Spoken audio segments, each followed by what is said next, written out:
आंतरराष्ट्रीय अंमली पदार्थ विरोधी दिनानिमित्त राबवण्यात येत असलेल्या मोहिमेअंतर्गत पोलीस अधीक्षक अतुल कुलकर्णी यांच्या मार्गदर्शनाखाली बार्शी पोलिसांनी मोठी कारवाई केली आहे।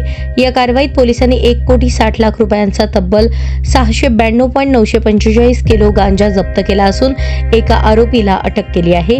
ही कारवाई बार्शी तालुक्यातील भोयरे गावाजवळ करण्यात आली। मिळालेल्या माहितीनुसार आगळगाव ते बार्शी रोडवर अंमली पदार्थांची वाहतूक होणार असल्याची गोपनीय माहिती पोलिसांना मिळाली होती।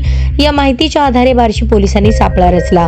पोलिसांना MH14 EC 4536 क्रमांकाची कार, MH14 EM 9833 क्रमांकाचा टेम्पो आणि MH43 V 8947 क्रमांकाचा ट्रक संशयास्पद स्थितीत येत असल्याचे दिसले।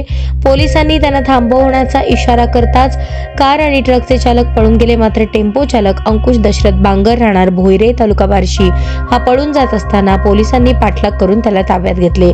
पोलिसांनी टेम्पोची तपासणी केली असता त्यात मोठ्या प्रमाणात गांजा आढळून आला। पोलिसांनी पंचनामा करून 692.945 किलो गांजा, एक ट्रक, एक टेम्पो, एक कार असा एकूण 1,60,58,900 रुपयांचा मुद्देमाल जप्त केला। या गुन्ह्यात आणखी आरोपींचा सहभाग असण्याची शक्यता असून ही टोळी आंतरराज्यीय असल्याचीही समोर येण्याची शक्यता आहे। पोलिसांनी आरोपीला अटक करून न्यायालयात हजर केले असता न्यायालयाने 6 दिवसांची पोलीस कोठडी सुनावली आहे।